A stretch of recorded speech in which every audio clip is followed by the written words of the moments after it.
En menos de 18 horas y pese a las quejas de irregularidades, el Consejo Nacional Electoral de Venezuela proclamó oficialmente ganador a Nicolás Maduro con el 51.2% de los votos y le entregó las credenciales presidenciales hasta 2031.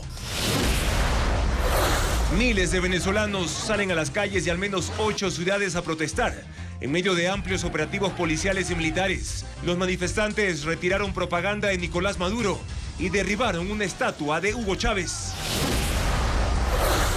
Transportistas independientes organizaron una marcha en Quito para pedir más seguridad y fueron recibidos en el Palacio de Gobierno, mientras en Guayaquil 8 gremios lograron acuerdos con el régimen. El expresidente del Consejo de la Judicatura, Wilman Terán, volverá a sentarse en el banquillo de los acusados tras ser llamado a un tercer juicio por obstrucción a la justicia. El contenido político en redes sociales solo será controlado en la campaña de 2027 para las elecciones del Consejo de Participación Ciudadana. 10.000 personas se han contagiado de COVID-19 durante este año y se reportan 15 fallecidos. El ministerio asegura tener vacunas, pero las personas no quieren aplicárselas. En la segunda entrega sobre el puerto de Esmeraldas, Televistazo muestra cómo la arena ahoga la infraestructura porque la corrupción ha retrasado el dragado. Desde mañana en Quito se aplicarán multas por exceso de velocidad, detectada por radares móviles, y las sanciones incluyen multas, reducción de puntos y prisión. El Banco Central emite una alerta sobre un sofisticado método de falsificación de dólares que usa tecnología 3D. Los boxeadores ecuatorianos María José Palacios y Gerlon Congo ganan y están entre los 8 mejores del mundo. Buenas noches, amigos. Bienvenidos a Televistazo Estelar este lunes 29 de julio.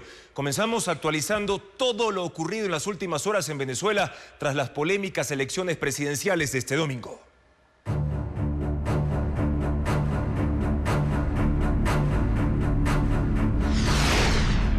Venezuela, el robo del año.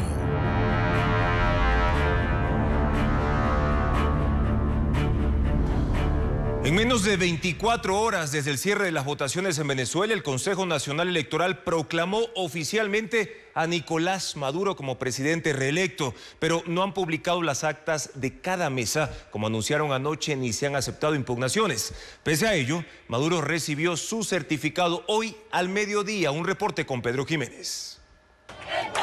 Luego de una tensa jornada y pocos minutos después de la medianoche, el Consejo Electoral proclamó los resultados de la votación y declaró ganador a Nicolás Maduro, que se reunió junto a sus seguidores en las inmediaciones del Palacio de Miraflores.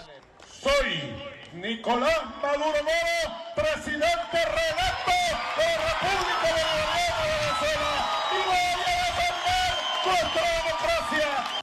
Y este mediodía el mismo Consejo Electoral le entregó la certificación que lo acredita como vencedor. Y asumo el mandato del pueblo para ser su presidente y llevar nuestro país a la paz y a la prosperidad, a la unión nacional a través del diálogo. En el salón estaba la cúpula militar y policial, así como personas a las que identificó como veedores internacionales de los comicios venezolanos. Eran invitados por el régimen, pues fue público que los invitados de la oposición fueron expulsados de Venezuela o impedidos de viajar a ese país. Nicolás Maduro gobernará hasta enero de 2031, con un resultado cuestionado por la oposición por la falta de acceso a la totalidad de las actas y a la imposibilidad de corroborar la información del sistema electrónico de las mesas, lo que resulta fundamental en la transparencia del proceso, pero además porque los sondeos indicaban que el candidato Edmundo González superaba a Maduro hasta con un 30% de la intención de voto, pero terminó perdiendo con el 7%, de manera que ahora desconocen el triunfo de Maduro. Y precisamente María Corina Machado y Edmundo González dicen que ya tienen las pruebas que demuestran el triunfo de la oposición en las elecciones presidenciales. Se trata del 70% de las actas que harán públicas esta noche. Según esos resultados, Edmundo González obtuvo 6.2 millones de votos y Maduro menos de 3 millones. Tenemos cómo probar la verdad. La líder de la oposición venezolana, María Corina Machado, aseguró la tarde de este lunes que tiene las pruebas del triunfo de Edmundo González en los comicios de ayer. que tenemos el 73.20% de las actas. Son para Nicolás Maduro 2.759.256. Y para Edmundo González Urrutia, 6.200.000. Según Machado, recolectaron las actas y las han colocado en un portal web que está siendo revisado por líderes del mundo. En cuanto al resto de la población, tendrá acceso a partir de esta noche. Por su parte, el candidato Edmundo González hizo un llamado a respetar el voto que los venezolanos expresaron ayer. La haremos respetar. Ese es el único camino hacia la paz. La oposición dijo que lograron obtener las actas pese a los intentos del CNE por evitarlo, expulsando a los testigos de mesa y ocasionando retrasos en la impresión de los resultados. Fallas que el gobierno admitió hoy, pero responsabilizó a la oposición de sabotear el sistema, por lo que la Fiscalía General anunció una investigación en contra de Machado y otros 2 opositores. Sobre los cargos en su contra, Machado dice que se concentrará en su trabajo, que es hacer valer la verdad de las elecciones y lograr una transición ordenada del poder. Pero cómo lo logrará es la gran duda que deja. De igual forma, la comunidad internacional desconfía del triunfo de Nicolás Maduro. Jefes de Estado cuestionan la transparencia del proceso, mientras que el régimen chavista defiende que es legítimo. La controvertida victoria de Nicolás Maduro para un nuevo mandato de 6 años genera una ola de reacciones de la comunidad internacional.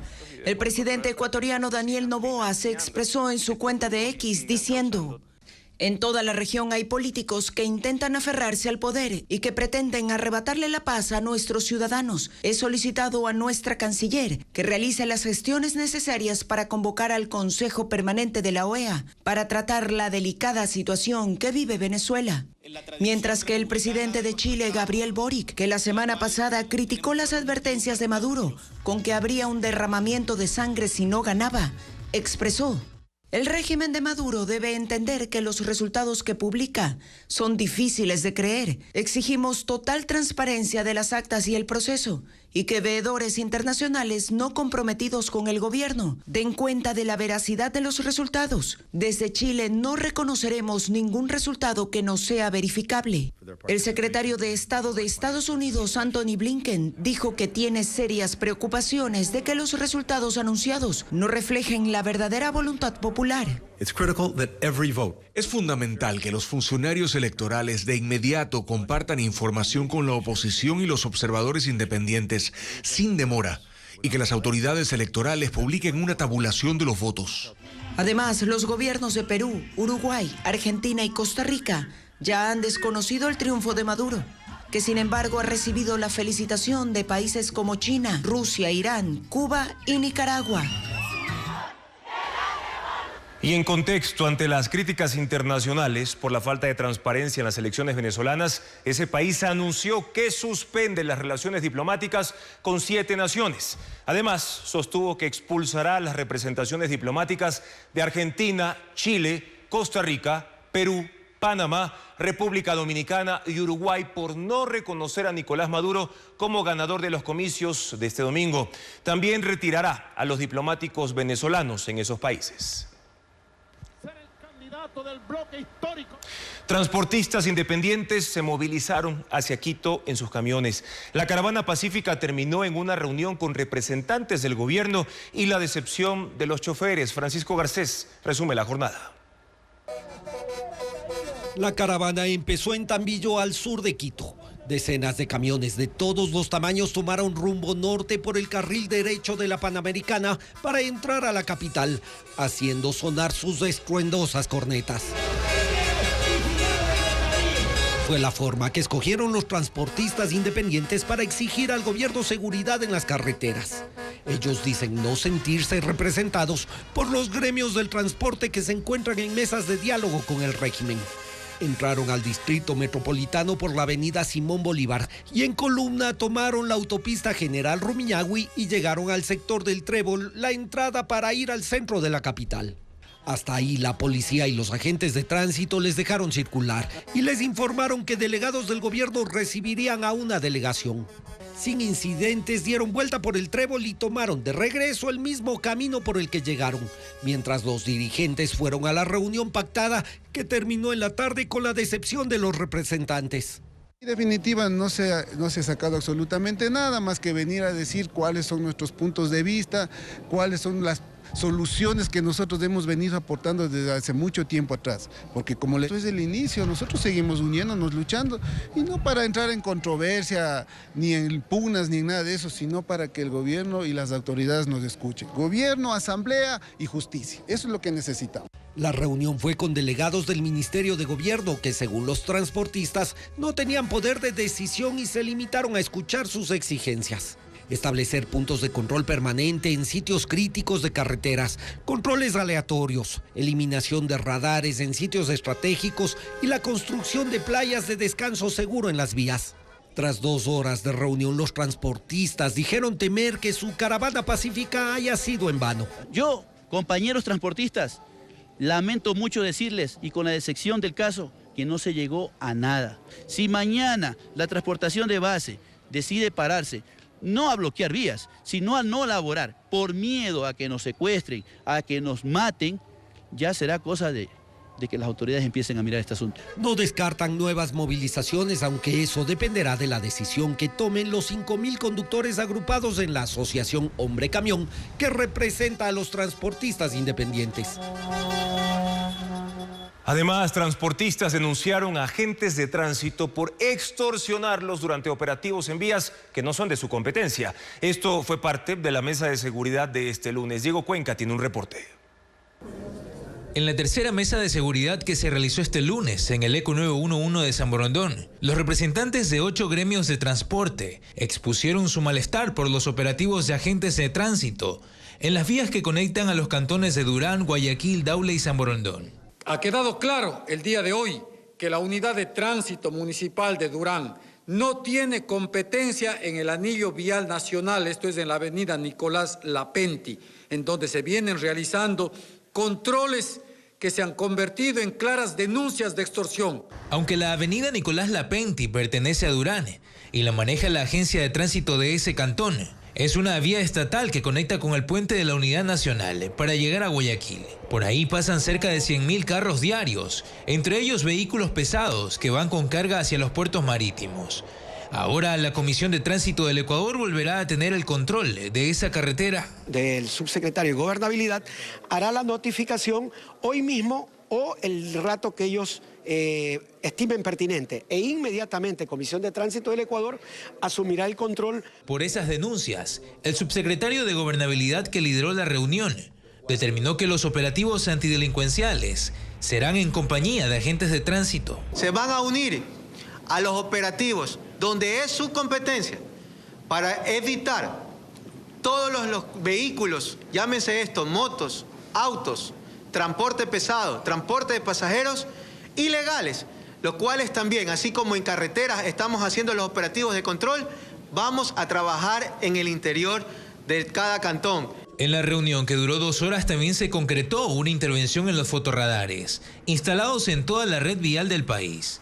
Hemos pedido, y así se ha acordado el día de hoy, que la ANT, el Consejo Nacional de Competencias, van a hacer una auditoría de todas las autorizaciones de radares a los municipios del Ecuador, porque la ley lo dice, los radares tienen que tener un sentido preventivo, no un sentido recaudatorio. Las autoridades no precisaron cuáles serán las consecuencias si encuentran irregularidades en esa auditoría. Los transportistas culminaron la cita sin recibir las 2 playas de descanso, puntos para que los choferes puedan estacionarse y contar con seguridad, que el gobierno ofreció habilitar desde ese lunes en la vía Durán-Boliche y Daule-Nobol en Guayas. Wilman Terán será juzgado por obstrucción de la justicia por un tribunal de la Corte Nacional. Así lo decidió el juez Julio Inga. Otros 5 implicados también serán juzgados, como le informa Jacqueline Rodas.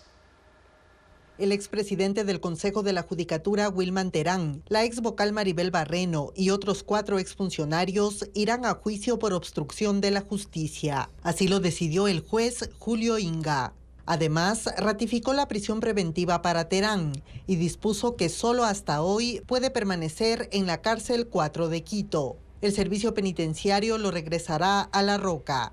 El juez consideró que hay elementos suficientes en contra de los 6 acusados y remitió el caso a la presidencia de la Sala Penal de la Corte Nacional para que por sorteo designe al tribunal para su juzgamiento. Si los encuentra culpables, ellos pueden ser condenados de 3 a 5 años de prisión o más si se considera agravantes. Según la Fiscalía, Wilman Terán y los demás implicados aprovecharon su poder en el Consejo de la Judicatura para, mediante artimañas y actos irregulares, suspender y luego destituir al juez nacional Walter Macías para sacarlo de 2 procesos penales que eran de interés de los involucrados, el caso Las Torres y el caso Vocales. Ex colaboradores de Terán relataron cómo fueron presionados para emitir informes que justifiquen ilegalmente las decisiones que tomó el Pleno, con 2 de 5 votos. En un inicio eran 12 procesados por obstrucción de la justicia. El juez Julio Inga sobreseyó a 6. En los próximos días, Wilman Terán enfrentará otra audiencia de llamado a juicio por asociación ilícita en el caso Metástasis. Y también tiene que responder ante la nueva investigación penal que le abrió la Fiscalía por asociación ilícita.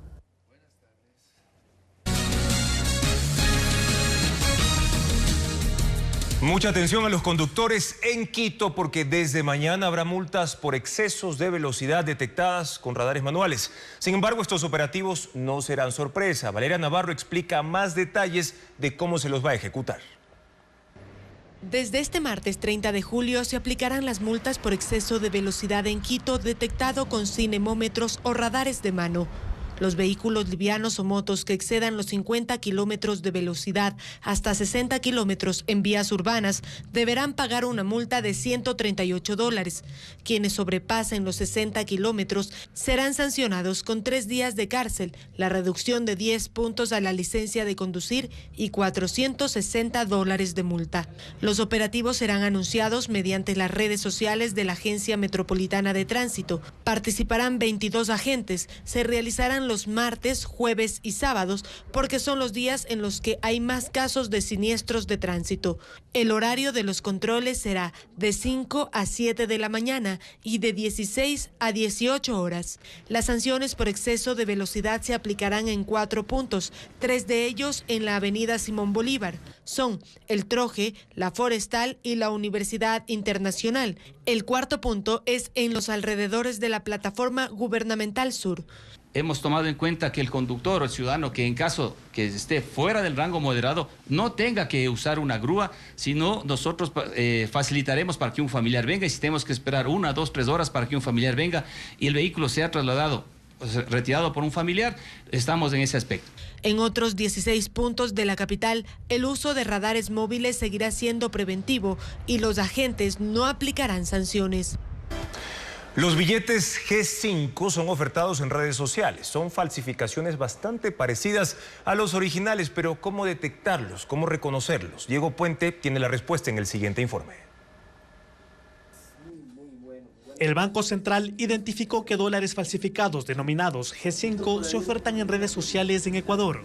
Son llamados así porque imitan casi a la perfección a los colores, diseños y los parámetros de seguridad de los originales.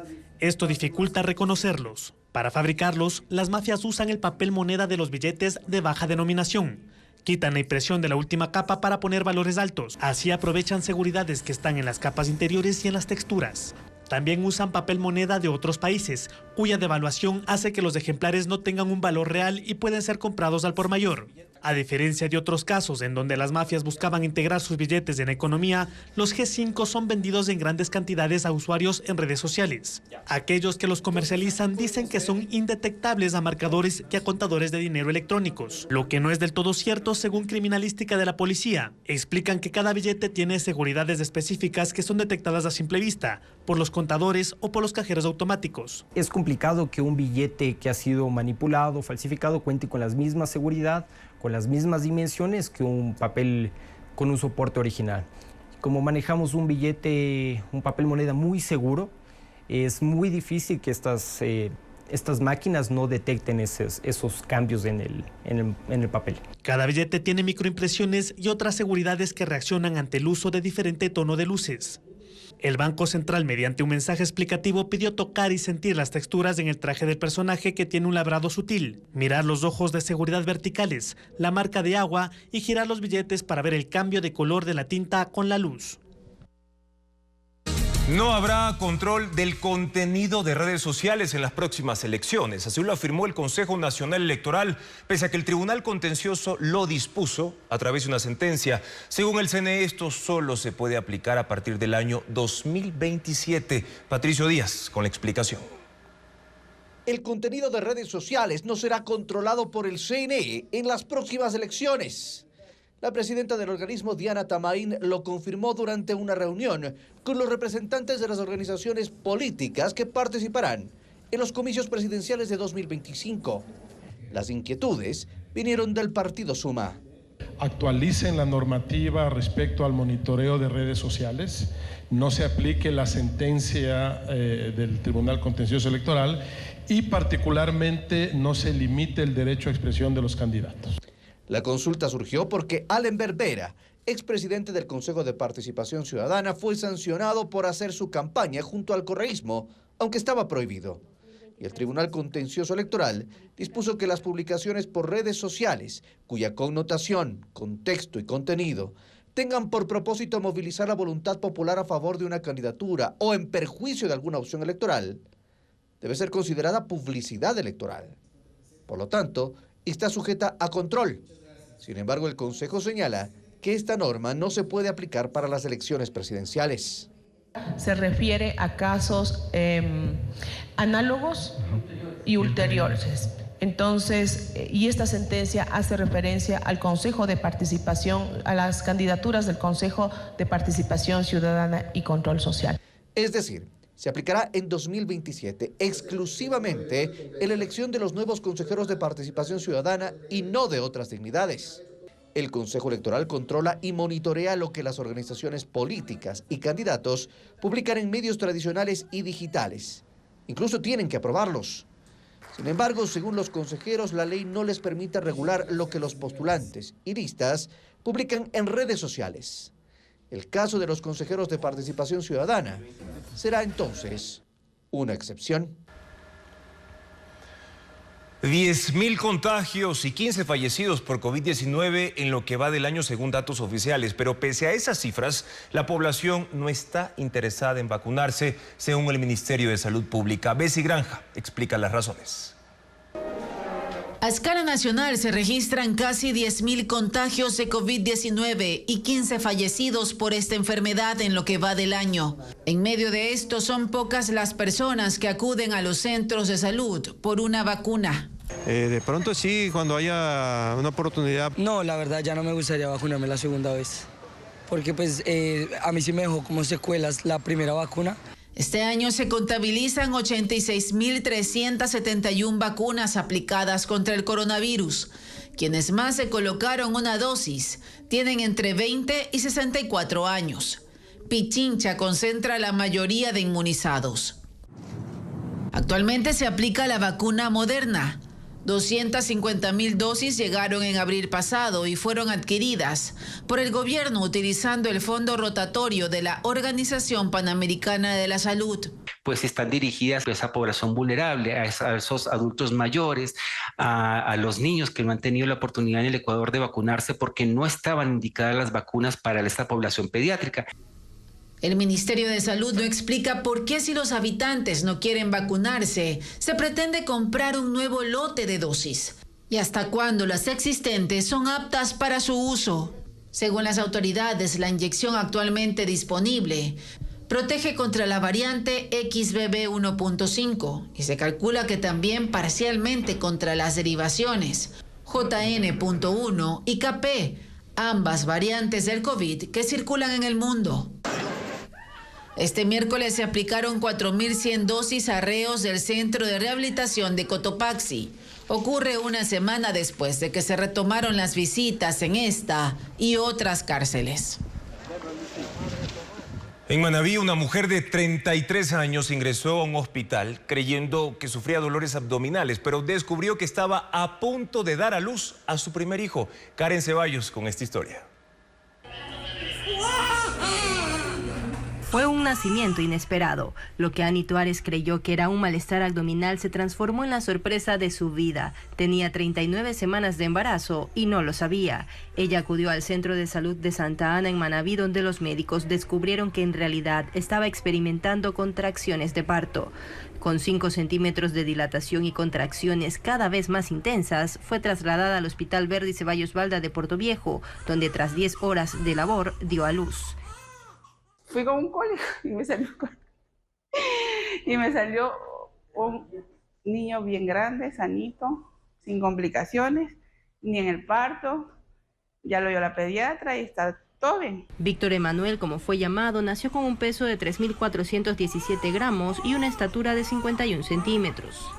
Su madre y su esposo, Víctor Macías, cuentan que no habían podido concebir desde que se casaron en 2008. Además, la irregularidad de los periodos menstruales de Ani hizo que nunca sospechara que estaba embarazada. Son muy 16 años que hemos estado luchando y gracias a Dios salió la bendición que ahorita la vamos a aprovechar, a disfrutarla. Los médicos consideran el caso como excepcional. Fidel Mendoza, coordinador de la sala de obstetricia del hospital, destaca el excelente estado del bebé a pesar del cuadro clínico de la madre. Hace un año Ani Tuárez había sido sometida a una cirugía de vesícula en el mismo hospital, durante la cual sufrió un paro cardíaco y estuvo internada por un mes. Víctor Emanuel y su madre fueron dados de alta. Regresarán en agosto para los chequeos pediátricos. En California luchan por quinto día en contra del incendio Park, que se ha convertido en uno de los más grandes en la historia de ese estado. 4.000 bomberos combaten el fuego que ha consumido 150.000 hectáreas. El incendio Park en el noreste de California continúa expandiéndose. Actualmente hay más de 100 focos activos. Los camiones de bomberos pueden verse a los costados de las carreteras. Hay 4.000 uniformados en el terreno combatiendo el fuego, con la ayuda de aviones cisterna y helicópteros. El Departamento de Protección contra Fuegos de California reporta que la emergencia comenzó el 24 de julio, luego de que un hombre lanzara un vehículo en llamas por un barranco, lo que encendió la maleza seca. Los condados de Butte y Tehama fueron los primeros afectados, pero las llamas se expandieron hacia las zonas de Plumas y Shasta, consumiendo 150.000 hectáreas. Los residentes trataron de salvar sus casas, viviendas que terminaron quemadas con todas las pertenencias y vehículos calcinados. El incendio ha obligado al cierre de varias carreteras, complicando el tránsito de las personas que trabajan en comunidades cercanas. No se reportan muertos ni heridos. Sin embargo, hay una alerta de contaminación, pues los vientos empujan las densas capas de humo hacia el este, afectando a millones de personas en al menos 10 estados. El pastelero Roberto Linguanotto, considerado el inventor del tiramisú moderno, murió este domingo en Italia a los 81 años de edad tras una enfermedad. El postre fue relanzado en el año 1960 por él, quien hizo su propia versión de esta tarta que contiene café, queso mascarpone, yemas de huevo también y bizcochos. Su receta quedó refrendada en un acta notarial firmada por 3 miembros de la Academia de la Cocina Italiana de la ciudad de Treviso. El postre es tan popular que incluso existe un movimiento de amantes del tiramisú que organiza campeonatos mundiales de preparación de ese postre.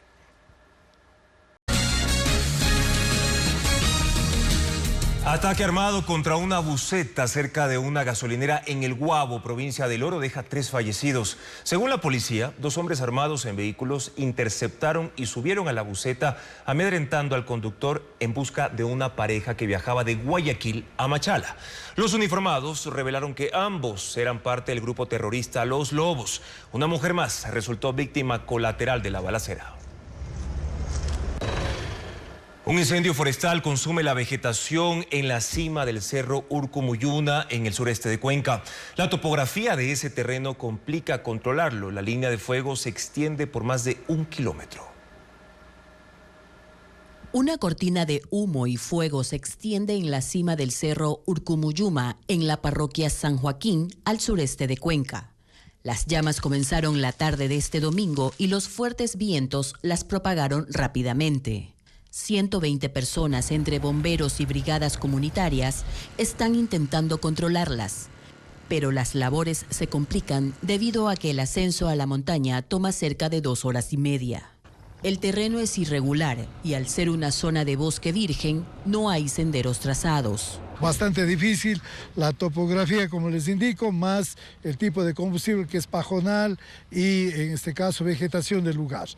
En la parte baja de la montaña, desde el sector de Pucán, se instaló un puesto de mando para coordinar la operación y evaluar las zonas de mayor afectación con drones. Hasta el cierre de este informe, aún no se había determinado la cantidad de hectáreas afectadas, aunque, según el Cuerpo de Bomberos, la línea de fuego se extiende por 1 kilómetro. Una singular competencia de cuyes se llevó a cabo en Tulcán, con trajes típicos que celebraron la diversidad cultural y carreras de velocidad en Saberes de mi Tierra, un evento lleno de color y también de tradición. Paola Andrade preparó un reportaje. 11 cuyes de Carchi e Imbabura se enfrentaron en una inusual competencia de destreza y estilo en la finca La Rosita de la parroquia Julio Andrade de Tulcán. Saberes de mi Tierra se denominó al concurso, que se dividió en 2 categorías: trajes típicos y carrera de velocidad. Encajes y bordados de colores vivos resaltaron en la primera, que consistía en que los dueños elaboraran vestimentas representativas del Ecuador para los cuyes. A esta pareja de roedores, Inti y Nina, los vistieron con trajes de la cultura natabuela del cantón Antonio Ante de Imbabura. Llevaron un anaco de paño como falda, una blusa bordada, poncho, collar, alpargatas y el singular sombrero. Lleva tiempo porque hay que tomarle las medidas al animalito, ver qué cantidad de bordado voy a utilizar, hay que medirle igual el cuello del animalito, así. Más o menos 1 semana se demora en crearle la ropa. También se lucieron trajes del pueblo shuar con la tradicional corona de plumas y hasta una lanza. Hubo 4 indumentarias dedicadas al sector agricultor, entre los que destacó el que confeccionó Elvis Landeta. El cuy llevaba una pequeña pala y un diminuto costal de papas en su lomo. Otro traje de blusa blanca, falda negra, mandil multicolor y un sombrero con trenzas y aretes. Consuelo Villarreal tejió un vestido, una chalina y un sombrero de lana muy popular en la sierra. Con su chalcito, que igual les servía para protegerse del frío, para cargar a los niños, cargar la leña, la hierba. Pero fue el cuy duende el que convenció a los jueces y ganó el concurso de trajes. David Castro buscó representar así las leyendas y mitos locales. Tras 1 hora de exhibición empezó la segunda parte, la carrera de cuyes. En un circuito de madera de 5 metros de largo, la velocidad de los roedores se puso a prueba de 2 en 2. El más rápido llegó en casi 4 segundos y el más lento en 12. Ambos concursos tuvieron reconocimientos económicos. El evento concluyó con la presentación de 4 comparsas que expresaron la identidad indígena. Una propuesta de teatro dramático, una comedia poética y un concierto sinfónico de tango habrá esta semana en Quito, Guayaquil y Cuenca. Vanessa Robles con la agenda cultural.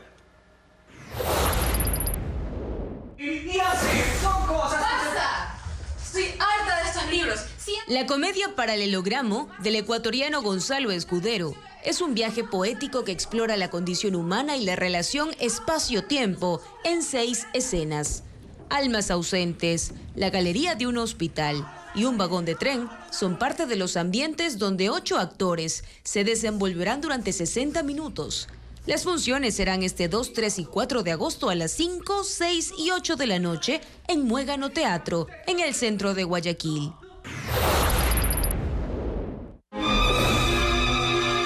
Crème Brûlée es la obra teatral del dramaturgo Martín Peña Vázquez, que se presentará en la Casa de la Cultura de Cuenca.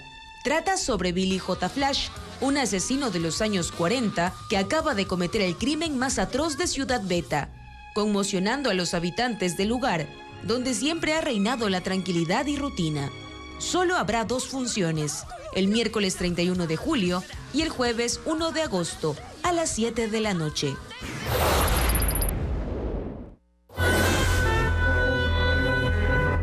Tango Nuestro Sinfónico es la propuesta de la Casa de la Música en Quito.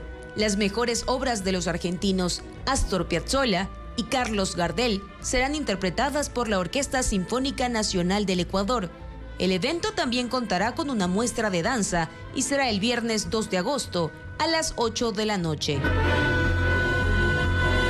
6 heridos dejó el choque de 2 buses en la avenida Simón Bolívar en Quito este lunes. Los 2 choferes fueron detenidos. Los bomberos limpiaron el aceite en la vía mientras el ECU 911 envió 3 ambulancias para poder atender la emergencia.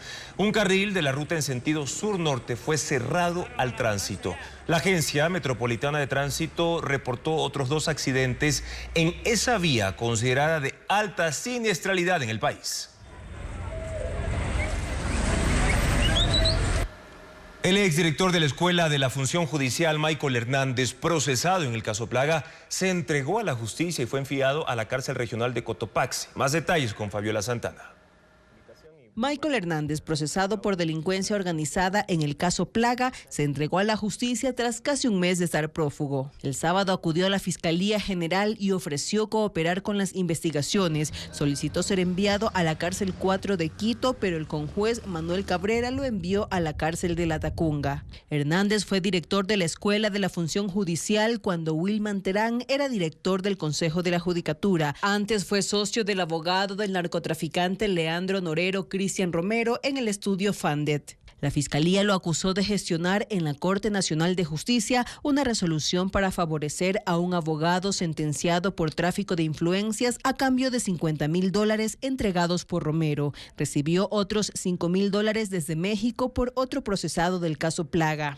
El exdirector de la Escuela Judicial también fue mencionado en la audiencia de recusación del juez Felipe Córdoba. El magistrado fue apartado del caso Plaga por tener una amistad con Hernández, al punto de ser su operador. Esto según el testimonio de Alex Palacios, hombre de confianza de Wilman Terán y también socio de Fandet. Según la Fiscalía, el juez Córdoba fue profesor del Instituto Privado de la familia de Michael Hernández. Su arresto y posibilidad de cooperar con la Fiscalía podría servir en la investigación del caso Plaga. Y 3 nuevos procesados del caso Metástasis se someterán al procedimiento abreviado para recibir penas reducidas. Se trata de una ex policía, un ex juez y también un abogado en libre ejercicio. A último momento se sumaron 3 solicitudes de procedimiento abreviado en el caso Metástasis. Las de Cristian Chauca, ex agente policial de la Dirección de Investigación de Lavado de Activos DILAT, Adolfo Gaibor, ex juez de la Sala de la Corte Provincial del Guayas, y César Acaro, abogado en libre ejercicio. El fiscal general subrogante Wilson Toainga solicitó a la Corte de Justicia fecha y hora para esas audiencias. En su pedido, la Fiscalía sostiene que Chauca se encargó en la organización de Leandro Norero de buscar impunidad para el narco. Filtró y alteró información de la investigación por lavado de activos y a cambio recibió un teléfono iPhone de la organización. El ex juez Gaibor fue parte del Tribunal de Apelación de la prisión preventiva del hermano de Leandro Norero. Por ello recibió $5,000. Según la Fiscalía, hay 2 grabaciones de videollamadas suyas con Norero para recibir directrices. Finalmente, el abogado Acaro fue uno de los intermediarios para pagar a 2 jueces que iban a conocer el habeas corpus a favor de la hermana de Norero. A ellos Norero pagó $8,000. Los 3 aceptarán su culpa en el juicio rápido a cambio de una sentencia reducida de 40 meses de cárcel.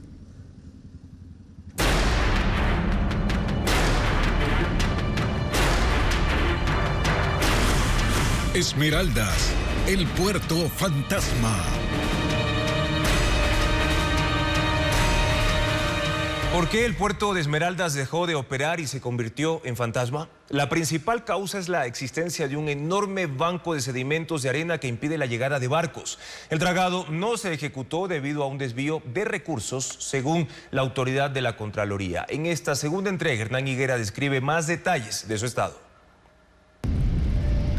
Hasta el año 2010, el puerto de Esmeraldas generaba entre 12 y 15 millones de dólares anuales, mientras estuvo concesionado al consorcio Puerto Nuevo Millennium, que debía tenerlo durante 25 años. Decisiones políticas del gobierno de Rafael Correa volvieron el puerto a la administración pública. Y en cuestión de 4 años, dice el actual gerente de Autoridad Portuaria, se dieron cuenta de que no había inversión, tampoco modernización, y el declive del puerto tiene entonces origen en el manejo político. El puerto empezó a perder clientes y generar pérdidas. De ahí pues viene la debacle, ¿no? Los descensos de movimiento de carga y los indicadores principales que usted puede ver para analizar y catalogar un puerto es son los rendimientos de carga, ¿no? y la presencia de los buques, ¿no? El tráfico de buques. Nadie se dio cuenta en aquella época de los fines oscuros que ocultaba esta evolución del puerto al pueblo, y este es el resultado: tener un puerto subutilizado, un puerto que, siendo el mejor ubicado geográficamente, estratégicamente, con uno de los mejores calados a nivel nacional, una de las mejores entradas, hoy por hoy no es utilizado.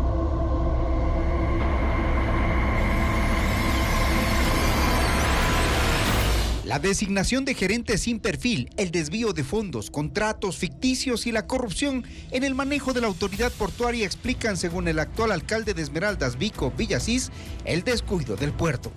Es que Esmeraldas a veces pareciera que no perteneciéramos al Ecuador. Las políticas se manejan para sectores específicos, para familias, y no ha habido un proyecto Ecuador, un proyecto país. Esmeraldas ha tenido otro problema más grande. La clase política ha sido nefasta. La corrupción ha hecho su parte. Según la Contraloría General del Estado, desde el 2011 hasta la fecha, se han firmado 6 contratos para dragar el puerto comercial y el puerto pesquero. Y como se ve, el problema está intacto. Las lanchas y canoas deben sortear el banco de arena para entrar y salir.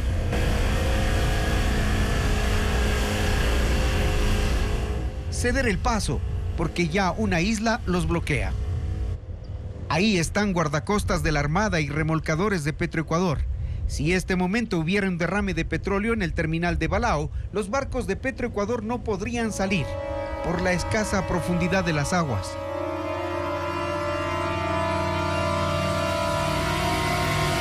Uno de los últimos contratos para el dragado de sedimentos se firmó en el 2022 y fue por $1.470.000. La empresa Sabimacol, contratada de forma directa y por emergencia, debía dragar 230.000 metros cúbicos de sedimentos. Solo movió 137.592 metros cúbicos de arena. Según Contraloría, se pagó por una obra incompleta y mal hecha. Nunca el puerto obtuvo la profundidad de 12 metros de calado que se requería. Inocar nunca certificó la profundidad. Hace 3 años existió la intención de ampliar el puerto de Esmeraldas y se firmó un contrato que nunca se ejecutó. Es más, en la autoridad portuaria encontramos estos pilotes de hormigón y algunas planchas que llegaron a costarle al Estado más de $20 millones. El caso de corrupción está en manos de la justicia. El exministro de Obras Públicas, Gabriel Martínez, anunciaba la ampliación de 150 metros del puerto de Esmeraldas y el reforzamiento de los muelles 2 y 3. Con esta inversión de $20 millones estamos potenciando esta facilidad portuaria para poder atraer inversionistas, para poder traer más negocios. Los pilotes y planchas que iban a ampliar el puerto nunca se colocaron, quedaron entre la maleza. Las irregularidades en la adjudicación a la empresa JPDR terminaron en denuncias penales por peculado y Esmeraldas otra vez perdió. 11 funcionarios públicos son procesados por la justicia. Y esto es apenas una parte de la historia de lo que pasó con el puerto que generaba trabajo. Mañana en la tercera entrega, Televistazo mostrará que el puerto de Esmeraldas tiene 2 ventajas excepcionales sobre otros puertos en el país y que sí hay posibilidades de recuperarlo. Un informe que apunta a declarar la deuda con el Fondo Monetario Internacional como ilegítima preocupa a economistas y sectores productivos. Piden soluciones técnicas alejadas de la política para salir de la crisis. Diego Puente con el informe. La Cámara de Comercio de Quito está en alerta por la pretensión de una comisión en la Asamblea de declarar ilegítima la deuda con el Fondo Monetario Internacional. Pronunciamientos como ese pueden generar a sus ojos desconfianza y proyectar una imagen de falta de seriedad con los multilaterales. Eso pone en riesgo las negociaciones, afecta cómo nos perciben en nuestra seriedad y en nuestra posibilidad de pago de obligaciones. Muy seguramente tendrá repercusiones en el riesgo país. Esta vez el FMI ha desembolsado 1.000 millones de los 4.000 millones negociados con el gobierno de Daniel Noboa y se esperan 500 millones más hasta diciembre. Esta es, dice la Cámara, la única alternativa para que la situación del país no se complique más. El problema es que el Ecuador le ha dicho que no a todo.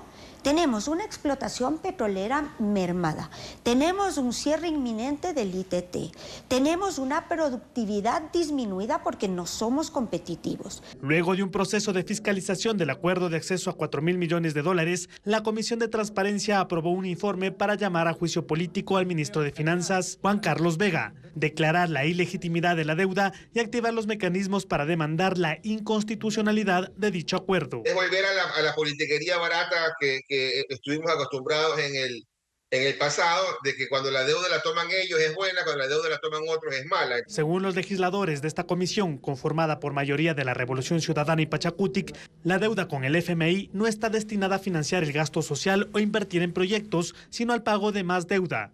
El presidente, para ellos, incumple la Constitución porque no informó los términos del endeudamiento a la Asamblea.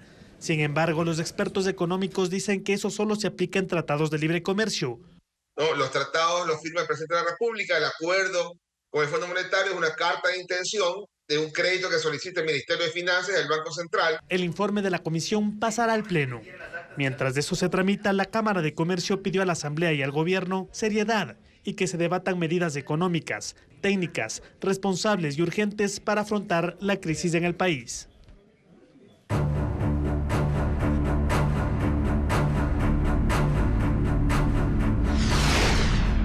Venezuela, el robo del año.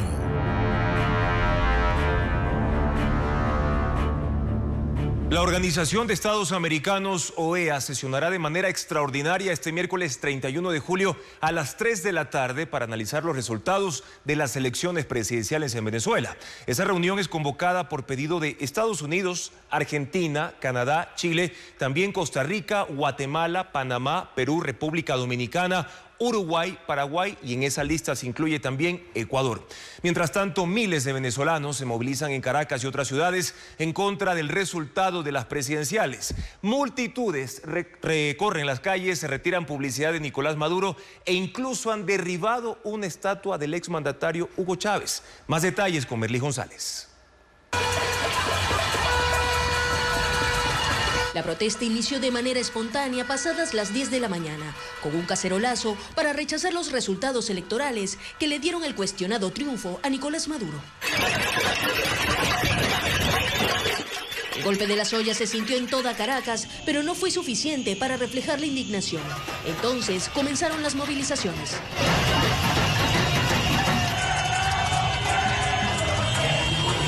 Los primeros en salir fueron los barrios populares. Mira.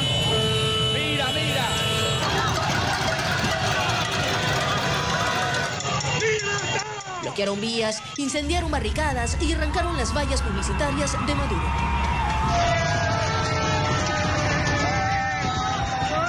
Las protestas se replicaron en otras ciudades del país como Valencia, Barquisimeto y San Felipe, donde quitaron la bandera cubana de un lugar público.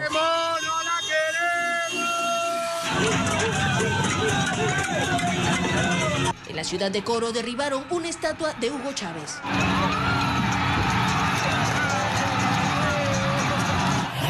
En La Guaira, los manifestantes llegaron al aeropuerto internacional de Maiquetía, bloquearon la vía y protestaron en la entrada. La policía comenzó a acorralar a las manifestaciones, pero algunos intentaron unirlos a su causa. Nosotros queremos lo mismo que queremos todos, una vida digna, una vida donde podamos salir y no tengamos miedo, porque funcionarios como ustedes siguen las reglas de dictadores que están en una mansión. El diálogo no funcionó y comenzó la represión. Se reportan heridos y detenidos en el estado Lara, Carabobo, Yaracuy, Bolívar y por supuesto en Distrito Capital. Pero las protestas siguen, pues las personas dicen que no quieren a Maduro, que rechazan la dictadura. Tristeza, decepción e impotencia fue lo que expresaron entre lágrimas los ciudadanos venezolanos exiliados de su país luego de conocer los resultados de las elecciones de ayer. Lamentaron que su anhelo de volver a Venezuela se trunque una vez más, como lo relata en el siguiente reportaje Luis Alfredo Zúñiga. Los ciudadanos venezolanos exiliados en Ecuador y otros países de Latinoamérica pasaron de los cantos la algarabía y un ambiente de esperanza a la frustración. Y tenía una esperanza, Dios mío. Confusión y al llanto. No puedo creer, yo quería viajar a Venezuela. Nos rompe el corazón a todos. Con el anuncio de los resultados del CNE, declarando la reelección de Nicolás Maduro, el desconsuelo se apoderó de ellos y entre lágrimas expresaban lo que sentían con una, pero contundente palabra. En Colombia muchos ya listaban maletas para volver, se habían contactado con sus familias, pero sus anhelos de reencuentro se acabaron y los invade la impotencia. Definitivamente no poder estar con mi mamá es lo más difícil. Pero después de las elecciones se murieron las esperanzas que habían. En Perú, las lágrimas se transformaron en ira. Militares deberían de estar para protegernos. No nos quieren, nos odian, tienen un precio, no valen nada. Hubo venezolanos que ya habían retornado a su país para votar y esperaban quedarse, pero este lunes, a pie y con maleta en mano, en la que volvieron a empacar sus sueños, retornaron hacia Colombia para retomar su éxodo. Yo quiero volver a mi país donde todo se arregle porque nosotros estamos pasando también mucho trabajo. Son los rostros de quienes sufren los resultados de un proceso electoral envuelto en irregularidades, de quienes una vez más tuvieron que guardar las ganas de volver a abrazar a los suyos en su país, de quienes tendrán que seguir esperando sin saber por cuánto tiempo. Además, las elecciones presidenciales en Venezuela generaron concentraciones masivas de migrantes en la región. La oposición ha logrado consolidar su voz en varios territorios de Latinoamérica y de Estados Unidos. Carla Delgado con las imágenes. Son imágenes de las congregaciones multitudinarias de venezolanos en algunas ciudades de la región. Ecuador no fue la excepción. Miles de ellos se apostaron en las principales avenidas de Guayaquil y de Quito. La diáspora venezolana está de vuelta. Alfredo López, director de la Asociación de Venezolanos en Ecuador, explica el porqué de este despertar. Sí, es que realmente la gran deficiencia que habíamos tenido en el pasado era la falta de un dirigente opositor que lograra la unificación de los venezolanos, no solo de residentes en Venezuela, sino en todo el mundo, ¿no? Teoría con la que coincide Simón Gamboa, venezolano que vive en Colombia, en donde tienen un registro de 3 millones de venezolanos. Fue un proceso el cual, como muy bien lo sabía, nosotros estamos esperando una propuesta unificadora, una propuesta conciliadora. Creo que hemos aprendido mucho.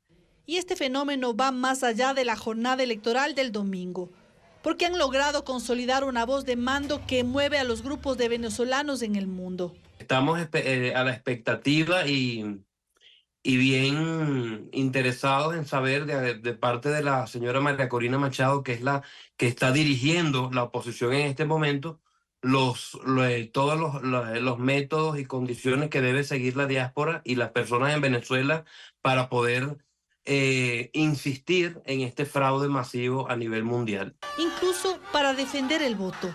Los venezolanos que viven en lugares para ellos estratégicos como Estados Unidos han tenido acercamientos con políticos y con los que intentarán presionar al chavismo para que respete la voluntad popular. Personas como el senador Marco Rubio, Scott y muchos otros senadores han expresado su apoyo y su voluntad a este proceso de los venezolanos en decir que no aceptan los resultados. El fenómeno es para ellos mundial, como se evidenció este domingo, y recién empieza. La oposición venezolana y analistas señalan que los resultados anunciados responden a una estrategia del gobierno de Nicolás Maduro para mantenerse en el poder. Ahora, él intentará legitimar lo proclamado, mientras la oposición ejercerá presión, pero sin caer en la violencia que consideran es lo que espera el gobierno de reelecto Maduro. Un informe de Luis Alfredo Zúñiga. El Consejo Nacional Electoral de Venezuela declaró la reelección de Nicolás Maduro en el poder hasta 2031. Rafael Simón Jiménez, su ex vicepresidente, dijo que era previsible, que ya lo habían anticipado meses atrás desde fuentes del gobierno. Era una estrategia bien estructurada. Ese amigo mío me dijo, mira, no te hagas ilusión. Lo que va a pasar el 28 de julio ya está planificado. El señor Amoroso va a dar un resultado dando ganador a Maduro, más allá de las cifras reales, más allá de lo que haya pasado. El gobierno tiene evaluadas situaciones postelectorales y el gobierno está dispuesto a mantenerse en el poder. Los hechos ocurridos permiten evidenciar cómo operó la estrategia, menguando los votos de la oposición, generando, por ejemplo, que apenas el 1% de los 5 millones de venezolanos en el exterior con derecho al voto puedan sufragar. Según él, esa estrategia no ha terminado y lo que se viene es el intento del gobierno de legitimar el anuncio de reelección. Un llamado al diálogo, un llamado al entendimiento, una mayor apertura económica. Es decir, tratar de transmitir la idea de que se va a gobernar de manera distinta. Ahora, un llamado a diálogo en estas condiciones donde no hay un reconocimiento del resultado electoral. ¿Diálogo para qué? ¿Con quién? El ex miembro de la Cámara de Diputados, Vladimir Villegas, está atento a la reacción de la oposición ante ese descontento. Y lo primero que ocurrirá, dice, es agotar la vía administrativa. Tiene que darse la impugnación del proceso cumpliendo los requisitos legales más allá de lo que se pueda esperar de ese paso. Pues la ciudadanía también está a la espera de lo que le digan sus dirigentes. Y ya estamos escuchando muchas protestas en algunos sectores. Para él será importante que aunque haya presión de la comunidad venezolana, no se incurra en la violencia. María Verdial, del Movimiento al Socialismo, coincide. Ese es un elemento que está esperando Nicolás Maduro como parte de su estrategia. Solamente le sirven de guión al régimen para acusar a la oposición de cualquier cosa, de lo que se le ocurra, y de la intervención, de la posible intervención de otro país. Entonces te pueden acusar de traidor a la patria. Hay que llamar a la sensatez, pero hay que demostrar qué fue lo que sucedió en el país el 28 por medio de las pruebas que tengamos a la mano. La oposición y analistas ven poco probable poder desligar a las Fuerzas Armadas del gobierno, pero habrá que ver la dimensión real del descontento social y las reacciones que genere para analizar si es posible sensibilizar y cambiar la postura de los militares. Sin embargo, insisten en que lo primordial será demostrar con actas y votos que los resultados son distintos a los anunciados anoche por el CNE, que dio la victoria a Maduro. Gracias por su sintonía, amigos. Por medio de Coavisa.com puede conocer cómo evitar ser estafados en redes sociales con los billetes G5, que son falsificaciones bastante parecidas a las originales. Mucho cuidado. Mañana en Contacto Directo estarán Jorge Quiroga Ramírez, expresidente de Bolivia, para analizar el fraude en las elecciones presidenciales en Venezuela. También nos acompañará Mónica Heller, presidenta de la Cámara de Comercio de Quito, para hablar sobre el pedido de la Comisión de Transparencia manejada por el correísmo y Pachacutic para declarar ilegítima la deuda con el FMI. Nos vemos mañana a las 5:55 en la primera emisión de Televistas. Un buen inicio de semana.